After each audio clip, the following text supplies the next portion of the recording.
बिस्मिल्लाहिर्रहमानिर्रहीम, अस्सलामुअलैकुम। Good morning, सुबह खैर। मैं हूँ मोहम्मद जुनैद अली। मैं हूँ इशालत खान। प्रोग्राम का बाकायदा आगाज़ करेंगे टॉप 5 स्टोरीज के साथ और आपको बताएं कि स्टॉक एक्सचेंज में खासी तेज़ी देखी जा रही थी और अब अचानक से मंदी देखने को मिल रही है और शाहीनों ने ज़िम्बाब्वे को चारों शाने चित कर दिया है। साइम अयूब की शानदार सेंचुरी के भी चर्चे हैं। बिल्कुल, और बात होगी हज़ारों वर्कर्स का रोज़गार दांव पर लगा, गुड्स ट्रांसपोर्ट बंद रही, बस अड्डे भी बंद रहे, करोड़ों रुपए का नुकसान हो चुका है। लेकिन प्रोग्राम के आगाज़ में हम आपको बताएंगे कि मामलात ज़िंदगी अब मामूल पर आ रहे हैं, क्योंकि वो धरना, वो एहतजाज लपेटा गया है और एक बड़ा क्रैकडाउन हुआ, गिरफ्तारियाँ भी हुई। अफसोसनाक पहलू ये है कि 5 से ज़ायद शहादतें भी हुई हैं, जिसमें रेंजर्स के जवान हैं, जिसमें इस्लामाबाद पुलिस के जवान हैं, जिसमें कुछ धरने के शुल्का भी दावा किया जा रहा है कि उनकी भी शहादतें हुई हैं। तो ये अफसोसनाक अमर है, इस पर तफसीली जायज़ा लेंगे। और फिर बात होगी गज़ा में तूफ़ानी बारिश के बाद बेघर फ़लस्तीनियों के खैमे बह गए हैं और शदीद सर्दी में जीना भी मुहाल हो चुका है। तो ये अलमनाक सूरत हाल है और लम्हा फ़िक्रिया है मुस्लिम ममालिक के लिए, मुस्लिम उम्मा के लिए, कि अगर अब भी उन्हें एहसास नहीं होगा फ़लस्तीनियों के दर्द का, तकलीफ़ का, तो फिर कब होगा। और साथ ही साथ हम आपको बताएंगे कि हड्डियों का भुरभुरापन किस तरह से मरीज इससे मुतासिर हो रहे हैं और इसका शिकार होने में ज़्यादातर ख़वातीन का हाथ क्यों है। इस सब पर भी होगी तफसीली बात। लेकिन सबसे पहले बात हो जाएगी जो धरना दिया जा रहा था और उसके बाद जो हालात थे वो पाकिस्तान के अंदर काफ़ी कशीदा हो गए थे और बहुत सारी जो अशाए ज़रूरियाँ हैं उनकी किल्लत हो गई थी। और अगर हम बात करें स्टॉक मार्केट की तो उसमें भी मंदी देखने को मिल रही थी। ये तमाम सूरत हाल थी। मेहमान भी पाकिस्तान में थे हर बार की तरह। बेलारूस का वफ्द यहाँ पर मौजूद था, 70 से ज़ायद रुकनी ये वफ्द था। बेलारूस के सदर यहाँ पर थे और हम देखते हैं कि पीटीआई का एक अनफॉर्चुनेटली ट्रैक रिकॉर्ड है कि जब भी गैर मुल्की मेहमान होते हैं, कोई अहम इवेंट होता है, चाहे वो एससीओ समिट हो, चाइना के प्रेसिडेंट को पाकिस्तान आना हो, या फिर ये जिस तरह से गुज़श्ता रोज़ हुआ, तो ये धरना, ये एहतजाज जारी थे और वार्निंग्स दी गई, बड़ा एहतजाज हुआ, तनकीद भी हुई हुकूमत के ऊपर कि भी आपने तो कहा था कि रास्ते बंद होंगे, ये नहीं पहुँच सकते, तो ये किस तरह पहुँच गए। तो बेसिकली लग ही रहा है ये स्ट्रेटजी थी कि उन्हें एक जगह पे ला के डी चौक पे घेर के फिर क्रैकडाउन किया जाए। और फिर वैसा हुआ कि फिर उन्हें दुम दुबा के भागना पड़ा है और जो बड़ी बड़ी दावे करते थे कि हम कफन बांध कर आएंगे और इस बार आर या पार की सिचुएशन होगी और अपने मुतालिबात मनवाए बिना वापस नहीं लौटेंगे, उनको दुम दबा कर भागना पड़ा। सूरत हाल यही बनी। और डॉक्टर हाकान हसन नजीब साहब हमारे साथ मौजूद हैं, साबिक मुशीर वज़ारत ख़ज़ाना, उनको शामिल गुफ्तगू करेंगे और सारी सूरत हाल पर उनसे बात करेंगे, क्योंकि जो क्रैकडाउन के से पहले के असरात थे इस वक्त मईशत के ऊपर या फिर हमारी ओवरऑल सूरत हाल जो ख़राब हो रही थी उसके ऊपर। वेलकम टू शो कहेंगे डॉक्टर साहब आपको। Good to join your show जी। थैंक यू जी। डॉक्टर साहब, हमने देखा कि जिस तरह से 5 दिन लगातार तमाम दाखिली खारजी रास्ते तमाम शहरों के बंद रहे, उससे जो अशियाए ज़रूरियात थी उनकी भी बड़ी किल्लत हुई, पेट्रोलियम मसनूआत की किल्लत हो गई, इंटरनेट की भी बंदिश हुई। और हमने देखा कि स्टॉक मार्केट फिर जो कि बुलंदियों पे जा रही थी, नए नए रिकॉर्ड्स बन रहे थे, फिर क्रैश कर गई अचानक। कितना डैमेज है ये मुल्क के लिए? देखिए, सबसे ज़्यादा तो जब भी हम पॉलिटिकल मामलात को पॉलिटिकल लेवल पर हल नहीं करते तो एक रेप्यूटेशनल डैमेज होता है किसी भी मुल्क के लिए। I think it is important to realise कि जितनी सर्टनिटी बिजनेस में आएगी उतनी ही सर्टनिटी से मुल्क में लोग इन्वेस्ट भी करेंगे और जो हमारे इतने फंडामेंटल मसाइल पाकिस्तान ने हल करने हैं, हम उनको हल करने की तरफ आगे बढ़ेंगे। फंड का प्रोग्राम यानी कि IMF के प्रोग्राम को कंप्लीट करने की कोशिश करेंगे और एक सर्टेनिटी ऐसी होगी जिसमें आप इन्वेस्ट कर सकें, चाहे वो बेलारूस से इन्वेस्टर्स हों, पाकिस्तान के डोमेस्टिक इन्वेस्टर्स हों। और अभी भी याद रखिए कि IMF की वजह से एक स्टेबलाइजेशन का प्रोसेस है जो मुल्क में चल रहा है, जिसका मतलब है कीमतों के बढ़ने की शरह में नुमाया कमी आई है, जिसका मतलब है कि जो बैरूनी खसारा है वो कुछ संभला है, जिसका मतलब है कि पाकिस्तान के टैक्सेस को बढ़ाकर और कुछ पॉलिसी मेजर्स एनफोर्समेंट लेकर, नई एवेन्यूज देखकर एक थोड़ा सा मालियाती खसारा संभला है।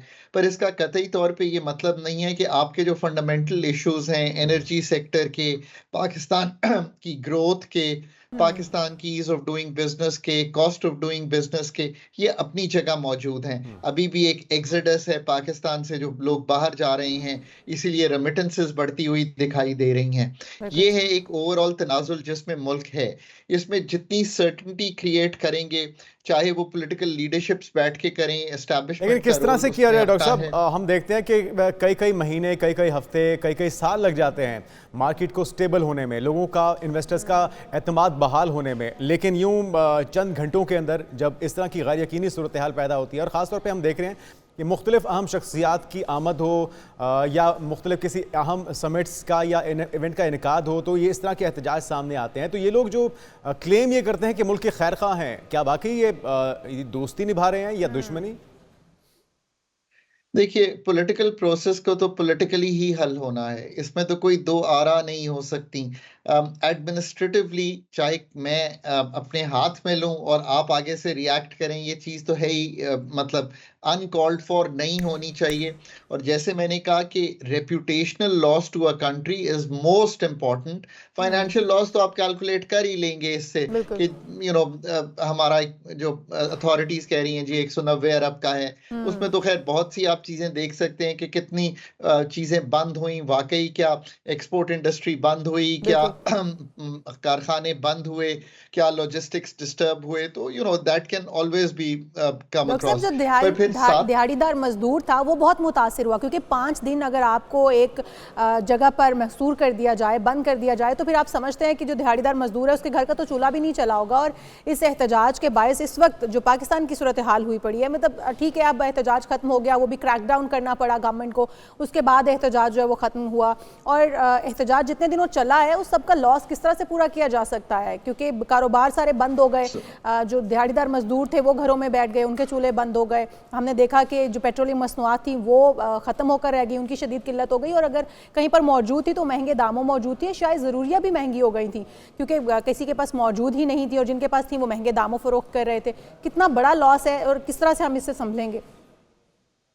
देखिए, पाकिस्तान को लॉन्ग टर्म में इससे संभालने का तो एक ही रास्ता है कि ये बिलीव करें कि जो आपके फंडामेंटल मसाइल हैं, चाहे वो माशी सतह पर हों, चाहे वो सोशल सतह पर हों, जिसका मतलब है population growth, school children out of school, stunting, चाहे वो तीसरी पॉलिटिकल सतह पर हो, चाहे वो लीगल सतह पर हो, इनको हर सतह पर हल होना है। आपको दिखाई देना है लोगों को कि ये चारों चीजें जैसे मैंने आपके सामने रखी कि इकोनॉमिक स्टेबलाइजेशन और फिर ग्रोथ का प्रोसेस है, सोशल सेक्टर में बेहतरी दिखाई दे रही है, पॉलिटिकली हम मसाइल को हल कर रहे हैं, डायलॉग कर रहे हैं, प्रोसेस चल रहा है, और जो लीगल मसाइल हैं उनको लीगली हल किया जा रहा है, और वो प्रोसेस भी इंटैक्ट है। ये हैं वो चार, जिसे कहेंगे आप इंस्टीट्यूशंस जो एक इमारत को खड़ा करते हैं। और मैं उम्मीद करता हूं कि अब हम ये रियलाइज करेंगे कि पाकिस्तान को अगर आपने फंडामेंटली आगे लेकर चलना है और ये रोज रोज की अनसर्टेनिटी और अप्स एंड डाउन से निकालना है, और इस साइकिल ऑफ जिसे कहेंगे डिसरप्शन से निकलना है, तो आपको ये चारों जो जोज हैं इनको ठीक करना पड़ेगा। स्टेट को भी अपना काम, अथॉरिटीज को भी अपना काम करना पड़ेगा, ऑपोजिशन को भी, और फिर जो बिजनेस क्राउड है उसको भी अपना काम इसी तरह करना पड़ेगा कि वो बाहर की दुनिया में इन्वेस्ट ना कर रहा हो बल्कि पाकिस्तान में खुद इन्वेस्ट कर रहा हो। और आखिर में ये जरूर कहूंगा कि इट्स अ गुड साइन कि जो हमारी इर्द गिर्द के ममालिक हैं, बेलारूस का एक वफ्द आया। मैं ये इसलिए कहता हूं कि ट्रेड जो कि अपने ममालिक जो इर्द गिर्द हों, ये बड़ा इंपॉर्टेंट है, और ये भी ग्रोथ स्ट्रैटेजी का एक जुज है, जिसका मतलब है कि आप ट्रेड करते हैं जैसे आसियान ममालिक ने अपने इर्द गिर्द ट्रेड किया। ये एक तकवीयत देता है आपकी परमानेंस की कि आप निकलते हैं पाकिस्तान में जो चीजें बेच सकते हैं जो बेलारूस बेच सकता है। और बहुत ही अच्छा, ये जिस तरह आपने तज़किरा किया बेलारूस के वफ्द की आमद का, 44 से ज़्यादा उसमें कारोबारी शख्सियात भी थी, तो किन किन शोबों में शराकत दारी बेहतर बनाई जा सकती है, ताउन मजीद बेहतर हो सकता है? देखिए, ट्रेडिशनली तो ऑब्वियसली एग्रीकल्चर एंड डिफेंस जो है वो मेन फोर्टे रहे हैं, ट्रैक्टर्स वहां से आते हैं। अब इसको बढ़ाएं, जरूर बढ़ाया जा सकता है। अब जो नए सेक्टर्स हैं जिनमें बातचीत हुई कि एजुकेशनल सेक्टर में आगे चलेंगे, डेटा जो हमने एक दूसरे से एक्सचेंज करना है, science and technology, so these are all the sectors. But मैं फिर कहता हूँ कि MOUs मैं पिछले 20 साल से अगर इकट्ठे करूं और एक रिसर्च करूं जो कि किसी को करनी चाहिए पाकिस्तान में, कि कितने हजार MOUs हुए हैं और कितने उनमें से पाए तकमील तक पहुंचे और वो फ्रेमवर्क्स बने। सो इन दी एंड अब बात MOUs से आगे इस तरह चली गई है कि SIFC एक अदारा बन गया है, एक BOI अदारा है। इन दोनों का ये काम है कि अब इन MOUs वजह को क्या अमली है? जामा पहनाएं। यादाश्तों पर दस्तखत होते हैं, MOU साइन होती हैं, लेकिन उसके बाद अमल दरामद तक नहीं पहुंच पाती। इसकी वजह क्या बनती है? क्योंकि हम देखते हैं हमारी उम्मीदें वाबस्ता होती हैं, बट उसके बाद अनफॉर्चुनेटली ये पूरी नहीं हो पाती हैं। इसकी जो सबसे इम्पोर्टेंट वजह है वो पाकिस्तान में ये है कि जो कैपेबिलिटी और एबिलिटी इन अदारों में चाहिए जो कि इनको ट्रांसफॉर्म कर सकें इनटू रियल, जिसे कहेंगे benefits for the people of Pakistan, वो शायद हम कर नहीं पाते हैं। और वो जैसे कहते हैं ना, इट्स लॉस्ट इन ट्रांसलेशन के MOU से framework, design, implementation, so it's kind of lost in translation from that place. But I really think कि SIFC जो है वो शायद अब इस चीज को अमल दरामद को यकीनी बनाए। बहुत शुक्रिया डॉक्टर खाखान हसन नजीब साहब हमारे साथ मौजूद थे। और ये बात दुरुस्त है कि MOUs होना, मुआहिदे होना बहुत अच्छी बात है, लेकिन उस पर अमल दरामद होना उससे ज़्यादा ज़रूरी है। और उसके लिए पॉलिटिकल जो स्टेबिलिटी है ये वक्त की ज़रूरत है, ताकि सारे स्टेक होल्डर्स इसमें अपना हिस्सा डालें और जिम्मेदारी का मुजाहरा भी किया। खेल की भी बात करेंगे और जो ट्रांसपोर्ट एसोसिएशन है, जो गुड्स ट्रांसपोर्ट एसोसिएशन है, कितना लॉस हुआ है इन 5 दिनों में धरनों के बायस। जो कारोबारी पहिया है वो जाम रहा। इस पर दीगर शुरू से बात होगी। एक ब्रेक के बाद हमारे साथ रहिए।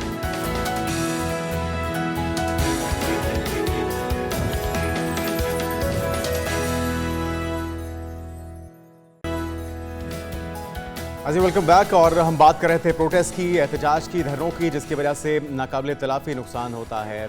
जो आम शहरी हैं उनके मसाइल, उनकी परेशानी, जो बच्चे स्कूल जाना बंद कर देते हैं, स्कूलों को छुट्टियां दी गई इसी मजबूरी के तहत कि डी चौक में धरना होगा। फिर जो बेलारूस के प्रेसिडेंट आए हुए हैं 70 रुकनी वफ़द के साथ, क्या इम्पैक्ट पड़ता है, ये बड़ा एक अफसोसनाक पहलू है। लेकिन हम इस वक्त सूरत हाल क्या है, क्योंकि रात गए बताया गया है कि क्रैकडाउन हुआ है, चीज़ों को कंट्रोल करने की कोशिश की गई है, पकड़ धकड़ भी हुई है, गिरफ्तारियां भी हुई हैं। और अफसोसनाक पहलू एक ये भी है कि कुछ शहादतें भी हुई हैं, कीमती जानें भी गई, जिसमें रेंजर्स के जवान, पुलिस के जवान और कुछ धरने के शुल्का भी थे। तो जिशान गर्देजी हमारे साथ। बिल्कुल, जिशान से हम जान लेते हैं। जिशान, आप बताइएगा इस वक्त सूरत हाल क्या है? नॉर्मलाइज हो चुकी हैं चीज़ें, और जिस तरह से हम देख रहे थे कि अशियाए ज़रूरिया की किल्लत हो गई थी, क्या इस्लामाबाद को भी ये मसाइल दरपेश थे? और क्या इस वक्त रोड्स खोल दी गई हैं, तमाम चीज़ें नॉर्मलाइज हो चुकी हैं? जी बिल्कुल, देखें रात गे तहरीक इंसाफ के एहतजाज के बायस जो है वो ब्लू एरिया तकरीबन सारा जो सील किया गया था, वहाँ पे क्रैकडाउन जो है वो किया गया है। एक बड़ा ग्रैंड ऑपरेशन किया गया है जिसमें रेंजर्स, ATC और पंजाब पुलिस शामिल थी। ग्रैंड ऑपरेशन में लगभग जो है वो 1,500 के करीब जो पंजाब पुलिस के जवान थे और इस्लामाबाद के उन एहलकारों ने हिस्सा लिया। खैबर चौक और कलसूम प्लाजा के दरमियान ये ऑपरेशन किया गया था, क्योंकि जैसे ही कारकुनान जो है वो एक्सप्रेस चौक पे पहुंचे थे तो उन्हें मुंतशिर करके पीछे धकेला गया था और कारकुनान जो है खैबर चौक और कलसूम प्लाजा के दरमियान में बैठे थे, जहां पे रात के पुलिस की जानिब से ऑपरेशन किया गया था। और ये एरिया जो है इस वक्त तमाम क्लियर करवा दिया गया है। तहरीक इंसाफ के कुछ जो कारकुनान है जिनकी जो तादाद बताई जा रही है पुलिस राय की जानिब से, तकरीबन 450 से जायद कारकुनों को भी हिरासत में लिया गया है।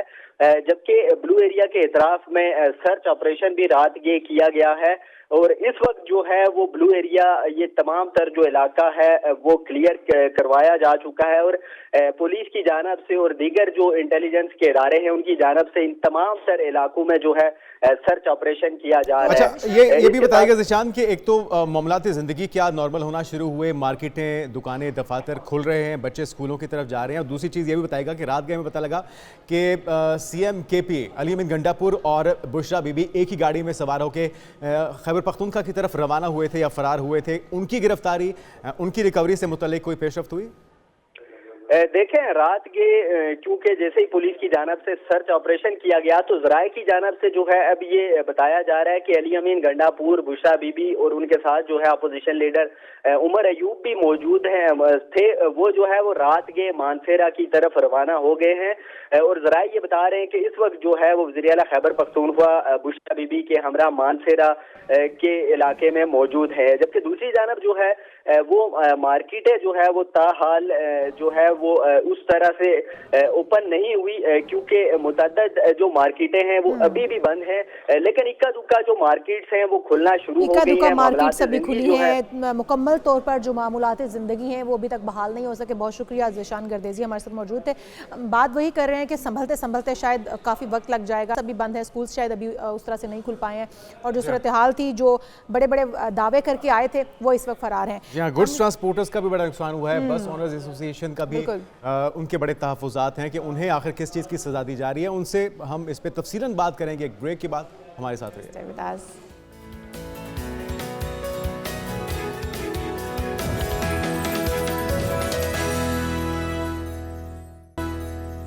प्रोग्राम में एक बार फिर से आपको खुशामदीद कहेंगे। नाज़रीन, जो एहतजाज की कॉल दी गई 24 नवंबर को, उसके बाद से अब तक लेकर जो मुल्की सूरत हाल है वो काफ़ी कशीदा हो गई थी। पेट्रोलियम मसनूआत में कमी वाक़ई हुई, फिर उसके अलावा हमने देखा कि जो गुड्स ट्रांसपोर्ट्स हैं उनको काफ़ी मुश्किलात का सामना पेश रहा। जो दूसरी ट्रांसपोर्ट है वो भी बंद रही, पब्लिक ट्रांसपोर्ट। तो जो इन तमाम मसाइल से नुकसान हुआ है उसका अजाला किस तरह से होगा और कितना नुकसान जो उसका तखमीना क्या है, उस सब पर हम बात करेंगे। हमारे साथ हमारे मेहमान भी मौजूद हैं। अस्मतुल्लाह नियाज़ी साहब, चेयरमैन पाकिस्तान बस ऑनर एसोसिएशन है, आप वेलकम टू शो कहेंगे इनको भी, और नबील तारिक महमूद साहब हैं, president Pakistan goods transport association. आप दोनों को शो में हम वेलकम कहेंगे। नुकसान बहुत बड़ा हो गया है, यकीनी तौर पे इसका अजाला जो है वो नहीं हो सकता। आप लोगों के तखमीने के मुताबिक अब तक कितना नुकसान हुआ है आप लोगों को जो हुआ है? जी बिस्मिल्लाहिर्रहमानिर्रहीम। नुकसान का तो मैं कहता हूँ कि अरबों के हिसाब से ये हुआ है, अरबों के हिसाब से हमारा भी और हुकूमत का भी। अलग-अलग आप देखें तो मेरा ख्याल है 10-15 अरब का कम अज़ कम ये जो टैक्सेस गवर्नमेंट को जाने थे वो नहीं जा सके। इसी तरह हमारा जो हज़ारों के हिसाब से जो वर्कर थे डेली वेजेस वाले, और वो 6 दिन से बेरोज़गार थे। अभी भी मैं अपने चेक कर रहा था तो पता चला कि जी मोटरवेज खोल दी गई हैं, मगर हमें अभी तक नहीं खोला गया। अच्छा, अभी लाहौर में बैठकर भी देखिए, इस्लामाबाद तो चलो ठीक है, मैं आज 5 दिन से मैं एक ही चीज़ हुकूमत से रिक्वेस्ट कर रहा हूँ, दरख्वास्त कर रहा हूँ कि जी कम अज़ कम जो एरिए इस्लामाबाद को अफेक्ट करते हैं हम उधर नहीं जाते, बाकी एरिया को तो खोल देना चाहिए था। हुकूमत का भी फ़ायदा था और आवाम का भी, मगर किसी भी यहाँ पे कोई ना सिस्टम है ना कोई मैकेनिज्म है। यकीनी तौर पे आपको शामिल गुफ्तगू भी नहीं किया जाता होगा जब ये इस तरह का पहिया जाम होता है, तो मेरे ख्याल में सिर्फ ऑर्डर आता होगा जिस पे आपको। ऑर्डर भी नहीं जी, पुलिस की गाड़ी आती है, वो कहते हैं जी बस बंद, और ड्राइवर अंदर कोई भी है जी, गाड़ी तो आप अंदर जा नहीं सकते। अच्छा नबील साहब, आप ये बता रहे थे क्योंकि अमूमी तासर तो ये है कि अरबों रुपए का बजट भी रखा जाता है जब इस तरह के बड़े प्रोटेस्ट होते हैं, धरने होते हैं, कॉल होते हैं, तो अरबों रुपए का बजट होता है कि जी जिसका जो बनता है उसको पे किया जाए। तो जो आपके कंटेनर्स पकड़े जाते हैं, जगह जगह हम देखते हैं रास्ते बंद हैं, जो मामलात ज़िंदगी हैं वो तो मुतासर होते हैं, लेकिन आपको कोई पेमेंट्स भी होती हैं कि जी आपकी गाड़ी को हम रख रहे हैं रास्ते बंद करने के लिए या पहिया जाम हो रहा है तो ये आपका मुआवजा बनता है इतने दिन का, पेमेंट हमें देखें कोई सिंगल पेनी पे नहीं किया जाता। इस वक्त जो हमें लॉस हुआ है गुड्स ट्रांसपोर्ट की मद में डेली का 1 अरब रुपए का, अब 1 अरब रुपए। कब से सिलसिला चल रहा है? 24 से पहले ही हो गया था या ये 18 से? इन्होंने 18 से कंटेनर हमारे पकड़ने शुरू कर दिए। अब देखें सर, ये जो कंटेनर है ये है मल्टीनेशनल कंपनीज है, शिपिंग लाइन है, जो शिप आते हैं आपके, ये उनके कंटेनर है। $200 उसका डेली का रेंट है, 20,000 रुपया हमारा जो ट्राला है उसका रेंट है, यानी कि 50,000 रुपये डेली का हमें लॉस है। आप अपनी जेब से दे रहे हैं? जो हम अपनी जेब से पे करते हैं। उसके बाद जो ये कंटेनर लगाते हैं उसमें खुदा ना खासा को आग लगती है। जब 9 मई हुआ था कंटेनर जले थे, कलमा चौक में जला, एक कंटेनर में हमारा 7 करोड़ रुपए का सामान जल गया, 2 करोड़ रुपए का हमारा प्राइम मूवर था। इंश्योर्ड नहीं होता कुछ? नहीं, इंश्योर्ड नहीं था, और कोई सिंगल पेनी, हम हाई कोर्ट में भी गए। अब देखें कि पूरी दुनिया में कभी किसी जगह पे इस तरह से है कि आप पूरे पाकिस्तान को कंटेनरिस्तान बना दें, भाई कोई मैकेनिज्म बनाएं, आप इतनी एजेंसी काम कर रही हैं, आप खारदार तारे रखें, आप सीमेंट के ब्लॉक्स बनवाएं, आप कोई अपने कंटेनर खरीद लें जिससे पाकिस्तान की बदनामी ना हो। आपकी इंपोर्ट मुतासर होती है, आपकी एक्सपोर्ट मुतासर हो रही है, आम मंडियों तक सामान नहीं पहुंच पा रहा, शॉर्टेज हो रही है छोटे देहातों में, गाँव में, छोटे शहरों में जो सप्लाई चेन है, अजनाब पेट्रोल की, अद्वियात। ये सज़ा किस चीज़ की मिल रही है? कोई पॉलिटिकल पार्टी एहतजाज करना चाहती है, हुकूमत उन्हें रोक नहीं पाती, अवाम परेशान होते हैं, वो उनकी अजियत अलहदा। आप लोगों को किस चीज़ की सज़ा मिलती है कि आपकी गाड़ियां भी पकड़ ली जाती हैं, दिहाड़ीदार जो ड्राइवर्स हैं, मजदूर हैं, कंडक्टर्स हैं, उन्हें भी बेरोज़गार कर दिया जाता है? ये बिल्कुल इसी तरह है जी कि अब जो बसें गई हैं जिनमें सारी ये जो हुकूमत ने जो पुलिस वगैरह जो बैठ कर गई बसों में बैठ के गए हैं ना जी, वो कोई ये मुआवजे वाली बात तो खैर वो हमें मजाक सी लगती है। अच्छा, क्योंकि ऐसा ये जो बजट इशू होता है या अरबों रुपया मुख्तस होता है, ये फिर ये क्या वो अपनी जेब में रख लेता है या मैं जो जाता किसी अफसरान रखते हैं, कौन रखता है ये? मैं एक बात उस पर कहूँगा कि देखें हम पाकिस्तानी लोग हैं, हम पाकिस्तान से मोहब्बत करने वाले लोग हैं, पाकिस्तान में रहना है हमने। तो देखें ना हमारा जो बिज़नेस कारोबार है या हमसे जो मुंसलिक लोग हैं वो इतने लोग नहीं है कि पाकिस्तान छोड़ करके भाग जाए, ये पाकिस्तान में रहने हैं। तो इन्होंने जो है खाना कहाँ से, इधर से ही खाना है। तो आप देखें अगर कोई सिस्टम बना दिया जाए कि हमें एतमाद में लेकर हम पाकिस्तान की हम फलाह के लिए काम करते हैं ना जी। देखिए हमारा जो काम है बस का जो पैसेंजर जो है ये एक अमानत हमारे पास है, एक शहर से दूसरे शहर हमारा पहुँचाना। तो अगर हुकूमत हमारे साथ बैठ के मैं हर दफ़ा यही बात कहता हूँ कि हुकूमत स्टेक होल्डर को अपने साथ बिठाकर तमाम कोई भी इशू है, ये तो आज ये मसला था ना, इसके अलावा भी अगर कोई ऐसा इशू आता है तो उस पर भी अगर हमें एतमाद में लेकर किया जाए तो मैं कहता हूँ कि ऐसा कोई नहीं होगा। ये यूनियंस या फेडरेशन आप लोगों का तो चले ट्रांसपोर्ट है, अवाम को महसूर करना था, कुछ इलाकों में बंद करना था, उनको जाने की इजाज़त नहीं दी जानी थी, तो इस वजह से जो पब्लिक ट्रांसपोर्ट थी उसको बंद किया गया। गुड्स ट्रांसपोर्ट जो कि अशाए ज़रूरिया हर मुल्क में पहुँचानी, हर शहर में पहुँचानी बहुत ज़रूरी थी, और जिन किसानों ने अपनी सब्जियाँ काट कर रखी होंगी, उतार कर रखी होंगी, लोड होने का वेट कर रहे होंगे, उनकी तो सारी ज़ाया चली गई मेहनत, या जो फ्रूट सब्जियाँ जो सब सारी अजनास आनी थी, उनका कितना नुकसान आप समझते हैं कि हो गया होगा? आपका नुकसान अलग है, उन किसानों का नुकसान अलग है, उन मेहनत कशों का नुकसान अलग है। जी ये मैं टीवी पे सुन रहा था, हमारे वज़ीर ख़जाना साहब कह रहे थे दिल्ली का 190 अरब रुपए का पाकिस्तान को इस जो प्रोटेस्ट हुआ है इससे नुकसान हो रहा है। उसमें किसान भी है, तकरीबन हर शोबा ज़िंदगी से इंडस्ट्री भी आपकी मुतासिर हो रही है। और कोरोना में भी हमने सप्लाई चेन को बंद नहीं किया, पूरी दुनिया में सप्लाई चेन बंद नहीं होती कि आपने खाने पीने वाली तो कम से कम हाल में भी नहीं होना चाहिए, नहीं होना चाहिए।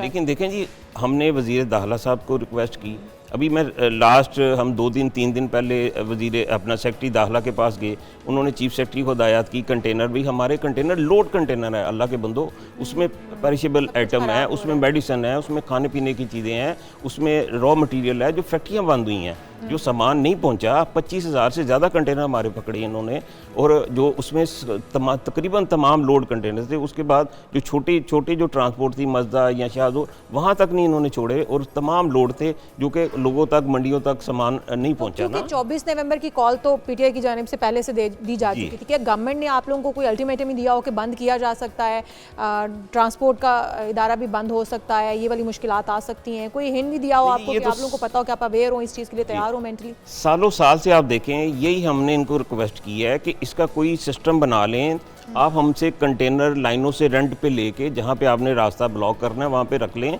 ये लोड कंटेनर आप देखें ना, एक ट्रॉले के नीचे 1000 लीटर का टैंक है, वो भी बारूद है, ठीक है जी, उसके ऊपर एक कंटेनर है जो कि पाकिस्तान की प्रॉपर्टी नहीं है, कि वो उसके अंदर कोई 50-100 लोगों का सामान है। बैरियर्स इस्तेमाल किए जा सकते हैं, कोई और तरीका इस्तेमाल किया? सीमेंट के ब्लॉक्स बनवाएं। आपको पता है अब तो ये रोजाना का मामूल बन गया, अब सर्दियां हैं, हमें पता है कि सीजन शुरू हो गया है, प्रोटेस्ट का कोई एहतजाज होगा, कोई रैली होगी, कोई रैली, उसमें नुकसान जो है ना हमारा ट्रांसपोर्ट। जी ये आप समझते हैं कि प्रोटेस्ट का सीजन है पाकिस्तान को हर साल? हमारी शामत है जी, कंटेनर पकड़ने इन्होंने। अच्छा, पूरी दुनिया में रसवाई होगी। तो असर ये भी है कि आप लोग भी जो अपना लॉस है फिर अल्टीमेटली आवाम से निकलवाते हैं किराए ज़्यादा करने की सूरत में, और जो गवर्नमेंट है उसने तो टैक्सेस लगाना ही लगाने हैं। तो आज आके जो खमियाजा है सारे जो हसल है या जो हैपनिंग हो रही है वो आवाम को भुगतना पड़ता है, ये बात दुरुस्त है? ऐसा नहीं है जी। ये शिकवा ब्रेक में भी विशाल ने किया था मैंने कि किया था। पेट्रोलियम मसनूआत की कीमतें कम होती हैं, आप लोग किराए कम नहीं, हम भी अवाम हैं। हाँ। देखिए ना, मैंने जैसे आपको पहले बताया कि हम लोग ज़्यादा इफेक्ट होते हैं। देखिए, एक गाड़ी 4 करोड़ से ऊपर की है। अब उसके वो जो है बैंकों की कुछ गाड़ियाँ, कुछ इन्वेस्टर्स की हैं, तो इंस्टॉलमेंट देनी है। इसके अलावा एसेसरीज खर्चे तो बहुत पूरे सारी करने हैं। हैं, सिस्टम चल इतने खर्चे होते हैं जितना, देखिए मैं अगर फेयर बढ़ाता जाऊँगा तो पैसेंजर कम होते जाएंगे, ट्रेवलिंग कम होगी। पैसेंजर्स को तो करना ही नहीं, मैं करना एक है बात travel। नहीं, ऐसा नहीं है। देखिए लाहौर में डेली के हिसाब से रोज़ तकरीबन 1 लाख के करीब जो है लोग आते जाते हैं। लाख आते हैं और लाख चले जाते हैं। 3 सोर्सेज हैं यहाँ पर। एक general bus stand Badami Bagh है, एक सिकंदरिया और उसके साथ D क्लास टर्मिनल हैं, जो कि हम खुद अपने, अगर हम हुकूमत को हमें करेज करना चाहिए कि जी हमने सिक्योरिटी अपनी रखी हुई है, तमाम जितने भी उसमें इन्वॉल्वमेंट होती चीज़ें, हमने उसको वेटिंग हॉल को खूबसूरत किया हुआ है, एक कंपटीशन पैदा की है। ये वक्त की जरूरत भी है, लेकिन हुकूमत की जिम्मेदारी है कि इन तमाम स्टेक होल्डर्स को लूप में लिया जाए। एहतजाज, धरने, उनको काबू करने के लिए कोई और तरीका अपनाएं ताकि इनका भी जो रोजगार है वो भी चलता रहे, और जो मुल्क का पहिया है वो कम अज़ कम चलना चाहिए, ताकि जो लॉस है, मुल्क की मैशत पहले जब वाली का शिकार है, तो अगर आप ये इनको मुतासिर करेंगे तो फिर पूरा जो आपकी मैशत है वो बैठ जाएगी। बहुत शुक्रिया। नबील साहब हमारे साथ मौजूद है, इसमतुल्लाह नियाज़ी साहब मौजूद है, आप दोनों की तशरीफ का बहुत शुक्रिया। ब्रेक ले लेते हैं। बिल्कुल जी, ब्रेक ले लेते हैं, और ब्रेक से जब हम वापस आएंगे तो बात करेंगे कि खेल के मैदान में जो शाहीनों ने इस वक्त जबरदस्त खेल कुछ पेश लेवल किया किया है, कुछ बेहतर खेल पेश किया है, लेकिन कल जो होगा तीसरा वनडे, उसमें क्या करते हैं इस पर बात करेंगे। एक ब्रेक के बाद स्टे विद अस।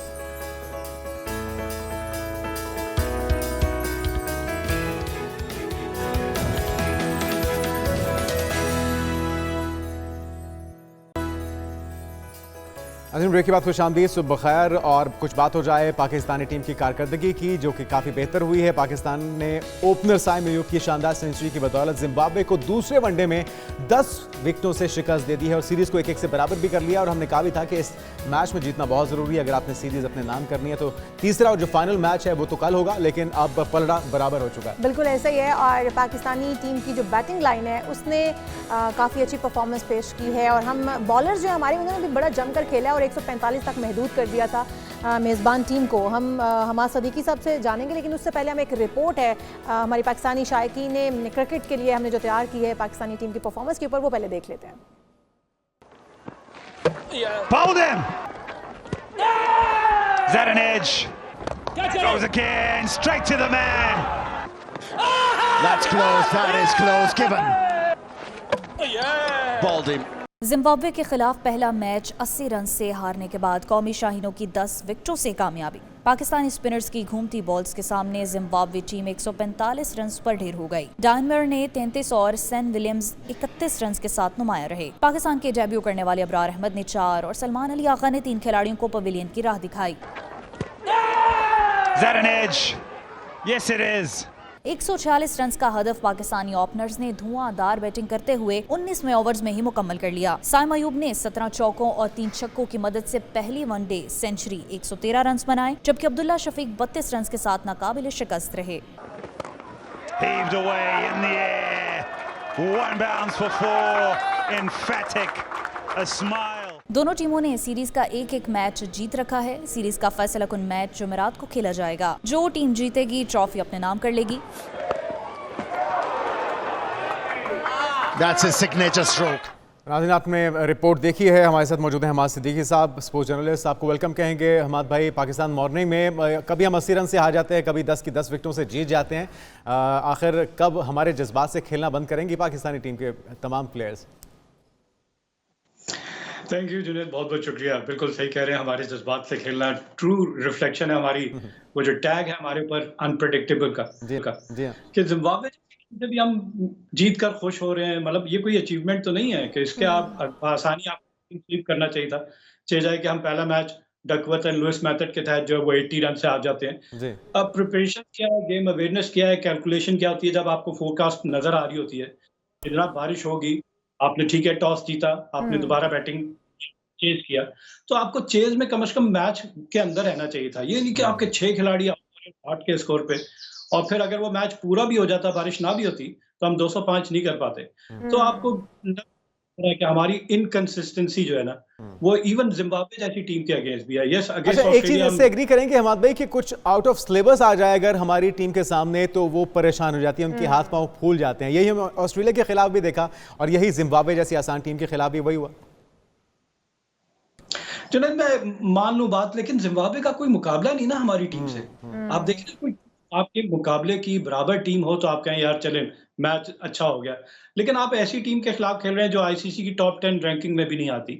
और आप इस वक्त अगर वनडे की रैंकिंग देखें, Pakistan is number 3 in the ranking, तो कहाँ नंबर 3 और कहाँ नंबर 10 में भी कोई टीम ना आ रही हो, उससे आप इस तरह हार रहे हो तो फिर वो नहीं आता। वो आप एक मैच जीत गए, अभी भी पता नहीं कि आप अगला तीसरा मैच जीतेंगे, जिम्बाब्वे सीरीज जीत जाएगा। अगर जीत जाए तो बहुत ही अच्छा, लेकिन जिस तरह से मैं और जुनैद बात कर रहे थे, हमने कहा कि साइम अयूब से बड़ी उम्मीदें थी हमारे भाई को भी और उसने वो उम्मीदों पर पूरा उतरा है। लेकिन होता ये अनफॉर्चुनेटली हमारे साथ कि कोई एक प्लेयर हमारा चल जाता है और वही टीम को जितवाने का बाइस बनता है। अदरवाइज़ हम देखते हैं कि हमारी परफॉर्मेंस जो है वो सिफर रहती है। बाकी खिलाड़ी हमारे जिस तरह से आनियाँ जानियाँ दिखाते हैं अपनी, वो काबिल दीदनी है। तो क्या हम इसी स्ट्रैटेजी के साथ चलेंगे कि हमारा खिलाड़ी कोई चल गया तो चल गया, नहीं तो फिर बस ठीक है, गेम हारनी ही है? हाँ, नहीं तो फिर हम 60 पे आउट हो जाएंगे। देखिए, चल गया तो चल गया की बात कि एक प्लेयर 51 गेंदों पे 53 गेंदों पे सेंचुरी कर रहा है और दूसरा प्लेयर जो ओपनर है वो 62 गेंदों पे 38 रन बना रहा है, तो कम से कम उसको भी मैच करना चाहिए था। तब मजा आता है कि अगर साइम नहीं चल सके तो दूसरा भी उसी इंटेंट के साथ खेल रहा है। पावर प्ले का फायदा T20 हो जाए या वनडे हो जाए, वनडे में 10 ओवर का पावर प्ले है, उसमें आजकल जो क्रिकेट हो रही है आपको नजर आ रहा है कि टीम जो है वो 350 रन बना रही है, हमसे 205 नीचे। तो हमें बहुत सारी चीजों पे देखना पड़ेगा कि अगर साइम अयूब जैसा एक ओपनर हमारे पास है तो दूसरा ओपनर भी उसी तरह की क्रिकेट खेल रहा हो। फेयरलेस क्रिकेट अगर आप नहीं खेलेंगे तो आप अच्छी टीमों के अगेंस्ट डिलीवर नहीं कर पाएंगे। मैं अच्छी टीमों की बात कर रहा हूँ जो 350 से 400 रन बना रहे हैं। हमें ये असेस करना पड़ेगा क्या हमारे पास वो मटेरियल है कि हम 350 से 400 रन बनाने वाले बैट्समैन हैं। अगर साइम अयूब चल रहे हैं, अब्दुल्ला चल रहे हैं और उसके बाद आने वाले बैट्समैन लेट से बाबर आजम है, रिजवान है, सलमान यादव है, ये वो सारे नीचे आने वाले यंगस्टर्स को हमने मौका दिया। बहुत अच्छे से कह रहे थे कि हमें यंगस्टर्स को मौका देना चाहिए, उनकी वर्क चेक करनी चाहिए। चले बॉलिंग डिपार्टमेंट में तो हमें ये जबरदस्त फैसल अकरम वो left arm unorthodox China man करते हैं और मैं देखना चाहूंगा कि ये अच्छी टीम्स के अगेंस्ट भी ठीक है। अच्छा, एक जो शिकवा हो रहा है जो क्रिकेट के सीनियर्स हैं, जो तजियाकार हैं, उनका ये शिकवा है कि यारियां दोस्तियां अब भी निभाई जा रही हैं, जिसकी वजह से जो पहला मैच था वो हमारे हाथ से निकला। और फिर उसका नुकसान ये होता है कि जब हम कोई एक्सपेरिमेंट करना चाहते हैं तो नए प्लेयर्स के ऊपर सारा दबाव आ जाता है जो कि वो भी हमारे अगेंस्ट ही जाता है। तो आप एग्री करेंगे ऐसी ही सूरत हाल बनी हुई है अब भी? देखिए, कुछ ऐसे सीनियर्स हैं जिनके मैं क्रिटिसिज्म, मुझे बड़ा अफसोस होता है। आप क्रिटिसाइज करें लेकिन criticism for the sake of criticism, कि आप कह रहे हैं नहीं जी ये नए लड़के हैं, लेकिन साइम अयूब, फिर यार साइम अयूब कितना पुराना है? बहुत हो गया, अगर 1.5 साल या 2 साल पुराना है तो यंगस्टर ही ना। और अगर उसने डिलीवर किया तारीफ करनी पड़ेगी। लेकिन आप बस वो एक पीछे बढ़ जाए, नहीं जी हमने यंग टैलेंट को मौका दिया लेकिन उसमें भी वही, तो आप एकदम से स्कूल लेवल के बच्चा उठा के लाके तो नहीं यहाँ पे खिला देंगे। तो अंडर 19 18 में जो डिलीवर कर रहे हैं, जो परफॉर्म कर रहे हैं, उन्हें ही मौका दिया गया। तो अब उनको थोड़ा दिखाएं, उनको ये पूरा टूर दिया जाए और देखेंगे ये टैलेंट कितना अच्छा है। फिर इसको ग्रूम किया जाता है। जब भी आपके पास यंगस्टर्स आते हैं उनको थोड़ा टाइम दिया जाता है, उनके साथ पेशेंस का मुजाहरा किया जाता है। एक आध इनिंग देंगे अपने टैलेंट की, लेकिन उस टैलेंट को आगे कितना पॉलिश करना है ये कोचेस का काम है। ये आपके थिंक टैंक का काम है कि उनको टीम के साथ रखना और वो माहौल देना, उनकी परफॉर्मेंस मजीद जो वो इम्प्रूव करना। हमाद भाई, अगर हम बात करें कल होने वाले मैच की, जो तीसरा और यकीनी तौर पर जो है वो फैसलाकुन मैच होना है, और इसमें क्या समझते हैं कि इसी टीम के साथ अगर पाकिस्तान उतरता है तो कामयाबी समेट पाएगा या फिर कोई तब्दीलियां मुतवक्के हैं, करनी चाहिए?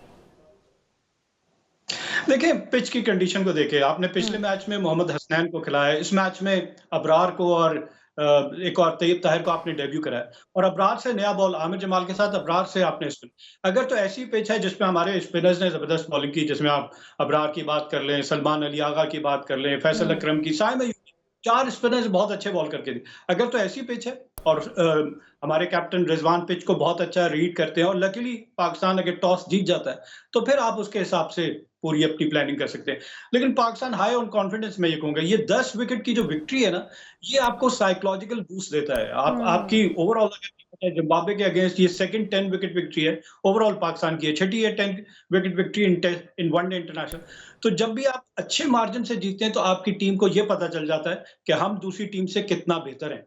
अगर हम पहले मैच में नहीं खेल सके, जिस तरह रिजवान हमेशा कहते हैं पास इज पास, जो गुजर गया वो गुजर गया, ये मैच भी हम जो जीते हैं ये गुजर गया, अगले मैच पे तवज्जो देनी चाहिए, अगले मैच को किस तरह जीतना है, फोकस होना बहुत इंपॉर्टेंट है। फोकस रहे, टीम एक दूसरे को सपोर्ट जिस तरह से यूटिलाइज कर रहे हैं रिजवान अपने प्लेयर्स को, चाहे वो बॉलर्स हों या बैट्समैन, जिस ऑर्डर से वो भेज रहे हैं बल्लेबाजों को और बॉलर्स को, ठीक आप मुनासिब लग रहा है ये टाइमिंग?